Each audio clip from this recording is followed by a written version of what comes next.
নমস্কার, welcome to my channel আমার কিছু কথা। আমি অনিমেষ আপনাদের সঙ্গে আজকে দুটো কথা বলবো। সে কথাটা হচ্ছে বাংলাদেশের এক আহম্মক, সে সাংবাদিকদের সামনে বড় বড় ভাষণ দিচ্ছে। ভাষণটা তার এইরকম যে কেন প্রীতিলতা ওয়াদ্দেদার, সূর্য সেন এদের নামে বাংলাদেশে কেন হল রয়েছে, কেন সিরাজদৌল্লার নামে কোনো কিছু করা হলো না, পাকিস্তানের এক কবির নাম বলছে তার নামে কেন করা হলো না। এরা এদেরকে কি বলে গালাগালি দিলে তবে মনটা শান্তি পায় সেটা তো আমি বলে শেষ করতে পারবো না। নবাব সিরাজদৌল্লা কি এমন মহান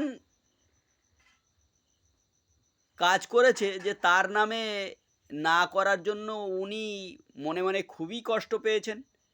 মাস্টারদা সূর্য সেন কী করেছেন, প্রীতিলতা ওয়াদ্দেদার কী করেছেন, তিতুমির কী করেছেন, ক্ষুদিরাম বোস কী করেছেন, সেটা ইতিহাস যারা ঘাটে তারা সবাই জানে।